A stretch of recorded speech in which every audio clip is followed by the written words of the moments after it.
যে আনিশার ক্লাসের উপর পড়ছে। তখন আমি হচ্ছে কনফার্ম হইলাম, ভাই আমার বোন বলতেছে কি, কুটু আনিশার ক্লাসের উপরে পড়ছে। এখানে যখন আসছি গেটের কাছে দেখি যে হাজার হাজার মানুষ ভাই, লঙ্কা কাণ্ড, সেনাবাহিনী, ফায়ার সার্ভিস, সাধারণ মানুষ, অভিভাবক, শিক্ষার্থীরা, অভিভাবকরা সব পাগলের মতো। আমি তখনও পর্যন্ত ঘটনার এরকমের, মানে যে এরকম ঘটনা ঘটছে এটা আমি ভাবতেও পারি নাই। ঢুকতে গেছি, সেনাবাহিনী কাউরে ঢুকতে দিচ্ছে না ভাই।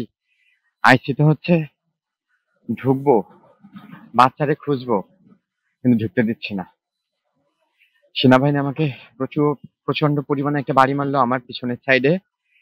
আমি বলছি ভাই আমার বাচ্চা আছে, আমার ঢুকতেই হবে, আমার বাচ্চা পুড়ে মরে গেছে, আমি এখানে দাঁড়িয়ে থাকবো? এটা কোনোভাবেই ভাই সম্ভব না। আমাকে মাইরা ফেলে দিলে আমি ঢুকবো। তারপরে আমি আবার পরিচয় দিলাম যে ভাই আমি বৈশাখী টেলিভিশনের রিপোর্টার, আমাকে ঢুকতে দিতেই হবে। তারপরে ভাই আমি কেমনে জানি ঢুকে গেছি বুঝছেন। উপর করা বডিটা, ওটা কোনো স্বাভাবিক বডি না, হ্যাঁ, উপর করা। তারপরে আইডি কার্ডটা উল্টালো, আইডি কার্ডটা উপর করা ছিল, উল্টালো, দেখি ফাতেমা আক্তার লেখা, ছবি আমার আংশু পাখির। তখন আমার বিশ্বাস হয়নি, আমার বিশ্বাস হয় নাই। কারণ কি, আমি তখন ভাবছি ভাই এটা কি অন্য কারো আইডি কার্ডটা ওর ব্যাগে চলে আসতে পারে না, বুঝছেন, যে অন্য কারো আইডি কার্ড কে ওর ব্যাগে চলে আসতে পারে না। বলছি ভাই দেখেন না যে আমার সাথে কি লাগানো নাকি আগলা। দেখি যে লাগানো ভাই, দেখি হচ্ছে লাগানো। তারপরে বললাম ভাই মুখটা আমি সরালাম আস্তে করে, ব্যথা পাই নাকি ভাই। দেখেছে আমার আংশু ভাই।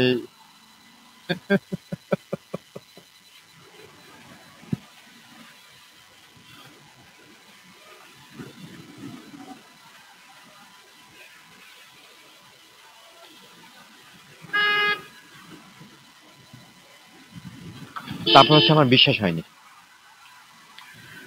আমি বলছি ভাই আবার দেখবো।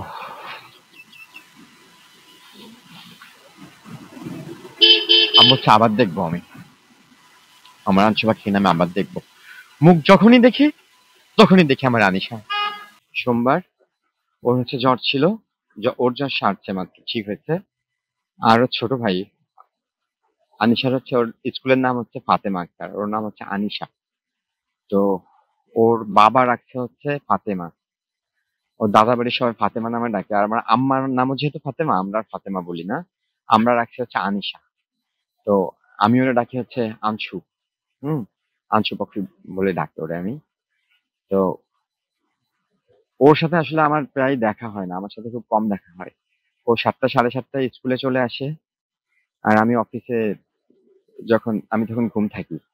আবার অফিস থেকে আমি যখন আসি ওরা হচ্ছে তখন ঘুম থাকে। তো আমার সাথে রবিবারের দিন দেখা হয়নি ওর। শনিবার দিন যেহেতু আমার ডে অফ ছিল, সেহেতু শনিবার দিন আমার সাথে দেখা হয়েছিল। হ্যাঁ, আমরা মানে বাসায় গল্প টল্প কথা বলতে, আমার রুমে থাকে তো আমরা, যা করার। তো ওই দিন ওর যেহেতু ছোট ভাইয়ের জ্বর, ওর আম্মা আগে যেতে আসেনি। আমার আর একটা ভাগ্না আছে, বাসায় থাকে আমাদের বাসায়, ও হচ্ছে আগে যেতে আসছিল। এই যে যে মার্কেট না, ওখান থেকে একটা 10 টাকা দিয়ে একটা বাটার বন কিনে দিচ্ছিল। ওই 10 টাকা হচ্ছে ওরা যে আগায় দিতে আসছিল, ওই যে আরাফাত, আমার ভাগ্না, আরাফাতের হচ্ছে মাথা মাঝে মাঝে ম্যাসেজ করে দেয়। হ্যাঁ, তো প্রায় প্রায় ওর আম্মু যখন ঘুমায় যায়, যখন শুয়ে পড়ে, তখন চুপ করে রুম থেকে আসে, এসে আরাফাত এসে বলে দাদা আমি তোমার মাথা মাসাজ করে দিয়ে আসি। হ্যাঁ, তো মাথা মাসাজ করে 10 টাকা ও কয়েকদিন আগে ইনকাম করছিল, ঠিক আছে। তো ওইটা আর ব্যাগের মধ্যে লুকানো ছিল। তো ওর ওই 10 টাকা দিয়ে হচ্ছে কিনে দিচ্ছে, এই যে বাটার বান চকলেট, লম্বা যেগুলা, ওইটা কিনে দিচ্ছিল, ওটা টিফিনে খাওয়ার জন্য দিচ্ছে। ও আরাফাত যখন আগায় দিয়ে যায়, 20 হাত দূর দূর পর্যন্ত আগায় দিয়ে ওরা হচ্ছে পরে চলে যায়। তো হচ্ছে 3 বার, প্রত্যেকদিন 3 বার ঘুরে তাকায়। প্রথম একবার তাকায়, আবার হচ্ছে চলে যায়, হাসি দেয় একটা, আর একবার তাকায় একটা হাসি দেয়, চলে যায়, আর একবার তাকে একটা হাসি দেয়, 3 বারের একটা টাটা দেয়। টাটা দিয়ে ক্লাসে ঢুকে যায়। তখন তখন আরাফাত ওরা আগায় দিয়ে চলে আসছে। তো আমি যখন আমাদের বাসার নিচে নামছি, দেখি যে আমাদের এলাকার ওই যে মানুষজন অনেক জড়ো হয়েছে। একটা দোকানদার ভাই আছে, ওনার বাচ্চাও মারা গেছে, ওই যে 3-4 জোড়া কবর না, এক পরিবারের, ওনার বাচ্চা একজন, উনি কাঁদতেছে যে আমার বাচ্চা হারাই গেছে, কোথায় চলে গেছে। আমি এরকম শুনতেছি বাচ্চা হারাই গেছে, বাচ্চা হারাই গেছে, কাঁদতেছে, মানুষজন জড়ো। তো আমার যেহেতু অফিসের জন্য একটু লেট হয়েছে, আমি আর ওইটা জিজ্ঞাসা করে নেই ভাই কি হয়েছে এখানে। আমি ওইখানের মধ্যে একটা রিক্সা পেয়ে গেছি, আমি রিক্সা নিয়ে চলে গেছি। চলে যাওয়ার পর যখন খালপাড় গেছি, ওই যে রূপায়ণ সিটি গেটের সামনে 12 নম্বর ব্রিজের উপরে, ওইখানে গিয়ে দেখে হচ্ছে প্রচুর মানুষজন। আমি তখন জিজ্ঞেস করলাম ভাই আসলে কি হয়েছে? বলে কি মাইল স্টোনে বিমান পড়ছে। আমি বললাম কি বলেন? আমি সাথে সাথে রিক্সা ঘোরাচ্ছি। তো আমার ধারণা বিমান পড়ছে এত বড় একটা জায়গার মধ্যে, আনিশার কিছু হয়নি। আমি কিন্তু ফুল স্বাভাবিক, আমার ভিতরে পুরোপুরি বিশ্বাস যে আনিশা মারা যেতে পারে না, এইটা হতেই পারে না। হ্যাঁ, এটা আমার বিশ্বাস। আমি খুব স্বাভাবিকভাবে রিক্সা নিয়ে আসছি। আমি আমার বোনকে ফোন করছি যে আনিশার স্কুলের পর বিমান পড়ছে, রূপা তাড়াতাড়ি আয়। আমার বোনের নাম হচ্ছে রূপা, তো তাড়াতাড়ি স্কুলে আসো। তো হচ্ছে আমার বোন আসতে আসতে আমি চলে আসছি। আমার বোনের দুইটা বাচ্চা আছে বুঝছেন, একটা 1.5 বছর, একটা 6 বছর। ওসমান এই ক্লাসে পড়ে, ওর জ্বর ওই দিনও আসি নাই।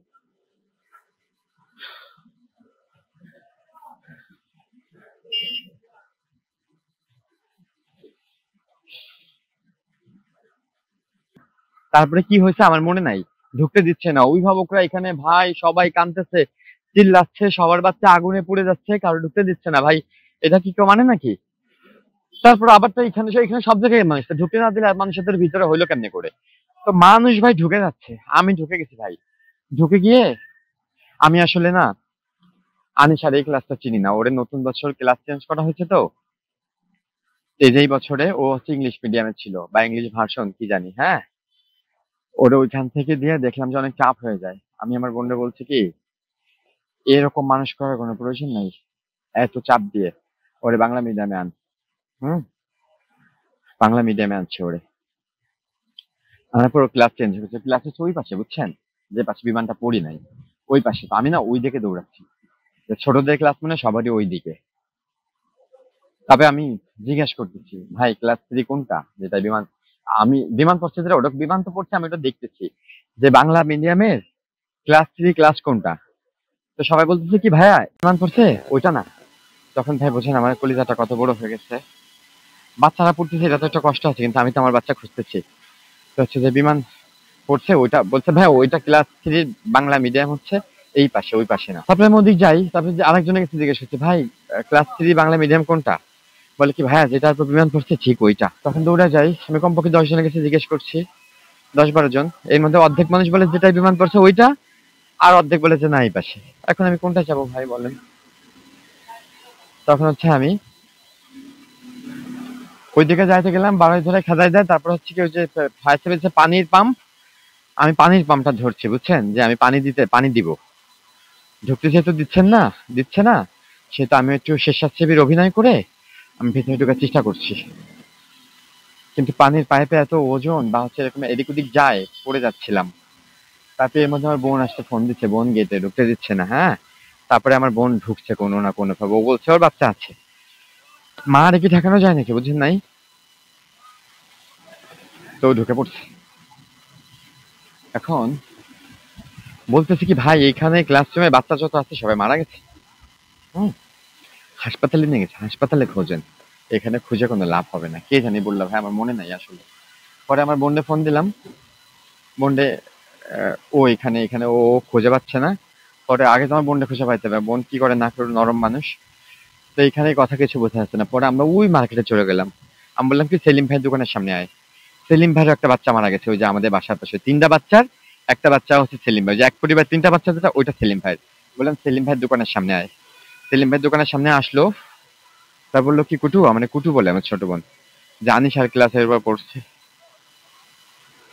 তখন আমি হচ্ছে কনফার্ম হইলাম ভাই। আমার বোন বলতেছে কি, কুটু আনিশার ক্লাসের উপরে পড়ছে, আনিশা ক্লাসের উপরে পড়ছে। তার আর বলছে কি এই ক্লাসে যারা আছে সবাই মারা গেছে, সবাইকে হেলিকপ্টারে করে নিয়ে গেছে হাসপাতালে। তারপরে আমরা এখান থেকে পাগলের মতো এই রিক্সা ছাড়ি, ওই রিক্সা ছাড়ি। বাংলাদেশ মেডিকেল তো কাছে, আমরা বাংলাদেশ মেডিকেলে পৌঁছাইলাম। বাংলাদেশ মেডিকেলে পৌঁছানোর পরে দেখতেন আমরা খুঁজে অন্য হাসপাতালে চলে যাব, নাহলে আমরা বুঝতে, আপা আমাদের খুঁজতে দিল। ওইখানে 3-4-5 মিনিটের মধ্যে আমাদের খোঁজা হয়ে গেল। হ্যাঁ, তারপরে এখন পাচ্ছি না, এখন এখান থেকে বলছে হাসপাতালে নিয়ে গেছে, এখন কোন হাসপাতালে যাব? তখন আমি একটা ফেসবুক লাইভে গেলাম। ফেসবুক লাইভে যাওয়ার পরে আমি লাইভ করলাম যে ভাই বাচ্চাদের, যেহেতু আমার ভাই ব্রাদার সাংবাদিক সবাই, যে বাচ্চাদের কোন হাসপাতালে নিচ্ছে একটু আমাদের খোঁজ দেন, আমি একটু যাই। তারপরে আমার কেন জানি মনে হলো যেহেতু সেনাবাহিনীর হেলিকপ্টারে করে নিচ্ছে, তার মানে সিএমএস এ নিচ্ছে। একটা সাদা সিএনজি, যে সিএনজি রাজধানীর মধ্যে ঢুকতে পারে না, আমি ওই সিএনজিটাকে জোর করে নিয়ে গেলাম হচ্ছে সিএমএস। এখন সিএমএস এর ইমার্জেন্সি খুঁজে টুজে আমি গেলাম, ওইখানে শত শত সেনাবাহিনী, ঢুকতে দিচ্ছে না। সেনাবাহিনী প্রথম বলে কি এখানে কোনো বাচ্চা আনা হয়নি, তারপরে বলে কি 2টা বাচ্চা আনা হয়েছে, 2টা মানুষ আনা হয়েছে, 2টা ডেড বডি আছে, ওরা বড়। আপনার বাচ্চা কি? আমি বলছি না, আমার বাচ্চা হচ্ছে ছোট, 9 বছর। তারপর হচ্ছে প্রথমে তো আমাকে যাইতেই দিবে না। আমার সেনাবাহিনীর সাথে প্রচন্ড পরিমাণে তর্কাতর্কি হয়েছে, ধস্তাধস্তি হয়েছে, আমরা পাগলের মতো করতেছি। হুম, আমি আর আমার বোন, যেহেতু ঢুকতে দিচ্ছে না, সেহেতু আমরা তো সিএমএস টা দেখে আমরা অন্য হাসপাতালে যাব। হ্যাঁ, কারণ এইটা যদি না দেখে যাই তখন সন্দেহ হবে যে আমার বাচ্চারা তো মানে যদি অন্য জায়গায় যে না পাই তাহলে সিএমএস আবার আসতে হবে। তো আমি আসলে হাল ছাড়তে চাচ্ছি না। তারপরে আমি একটু ওইদিকে চলে গেলাম। পরে ওখানেও 20-25 জন সেনা সদস্য আছে। তারা বললে কি ওইখানে অনেকগুলো বাচ্চাদের ডেড বডি আনা হয়েছে। হ্যাঁ, তো বলছে বাচ্চাদের অনেকগুলো ডেড বডি আনা হয়েছে।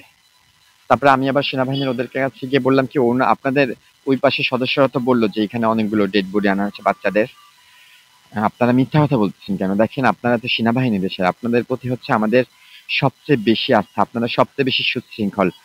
আমাদের ব্যাপারটা কি বুঝতেছেন না? আমরা এখানে দেখে চলে যাব। যেমন আমি বাংলাদেশ মেডিকেলে গেছিলাম, ওখানে দেখাইতেছে 5 মিনিটের মধ্যে, ওখানে আমরা পাইনি, আমরা চলে আসছি। তো আপনাদের আমাদের দেখাই দেন, আমরা তো অন্য হাসপাতালে যেতে হবে, বাচ্চাকে খুঁজতে হবে। তো তারপরে বললো কি আচ্ছা দিচ্ছি। তারপরে সেনাবাহিনীর প্রধান না কে যেন আসলো, বলছে আমাদের সেনাবাহিনীর প্রধান আসছে, ওনার একটা ফর্মালিটি আছে, আপনারা একটা রুমে থাকেন, একটু পানি খান, শান্ত হন।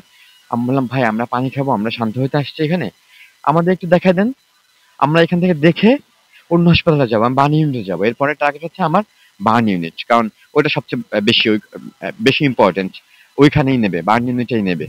আমি বেশি ইম্পর্টেন্ট যেগুলো এর মধ্যে আমাকে তো সবাই ফোন দিচ্ছে, লোবানা হাসপাতালে যাও, মনসুলিতে যাও, এখানে যাও, ঢাকা মেডিকেলে যাও, বার্ন ইউনিটে যাও, সবাই ফোন দিচ্ছে। আমি এর মধ্যে আবার লাইভ করতেছি যে ভাই আমাকে কেউ ফোন দিও না, শুধুমাত্র আমাকে পারলে খোঁজ দাও।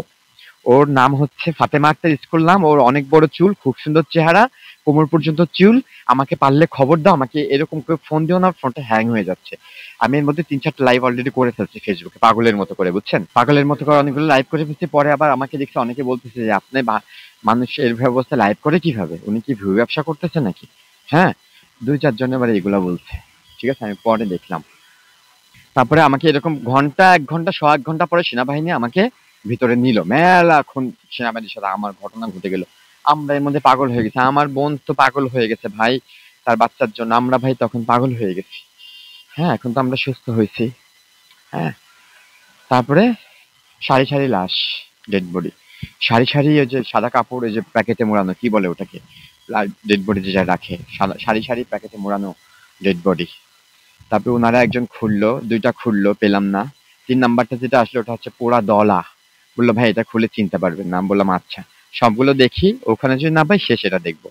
তারপর ওই শাড়িতে 4টা না 5টা রাখা খুললাম, আর এক শাড়িতে গেলাম, ওই শাড়িতেও মনে হয় পেলাম না।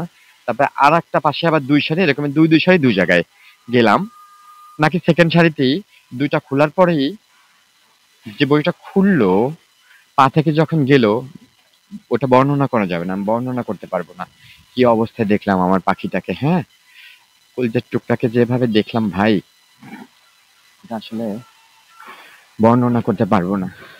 আমি পা দেখে আমার কাছে মনে হয়েছে, স্কুল ড্রেস দেখে, বডির স্ট্রাকচার দেখে, শেপ দেখে আমার কাছে মনে হচ্ছে মাই বেবি। কিন্তু আমি ভিতরে বিষয়ে এত বড় একটা বিশ্বাস ছিল আমার যে এই কোনো ব্যাগের মধ্যে থাকবে না, হয় স্কুলে আছে ম্যাডামদের কাছে, আমরা চলে গেছি কেন, যে ম্যাডামদের কাছে যদি থাকে তাহলে ম্যাডামদের কাছে থাকবে, বেঁচে আছে অবশ্যই, এখানে শুধু উদ্ধারকারী দল আছে। আর যদি আগুনে পড়ে যায় তাহলে হাসপাতালে আছে, আর যদি মারা যায় হাসপাতাল আছে। এজন্য আমরা হাসপাতালে টাইম ওয়েস্ট করি নাই ভাই, খোঁজাখুঁজির জন্য টাইম ওয়েস্ট করি নাই।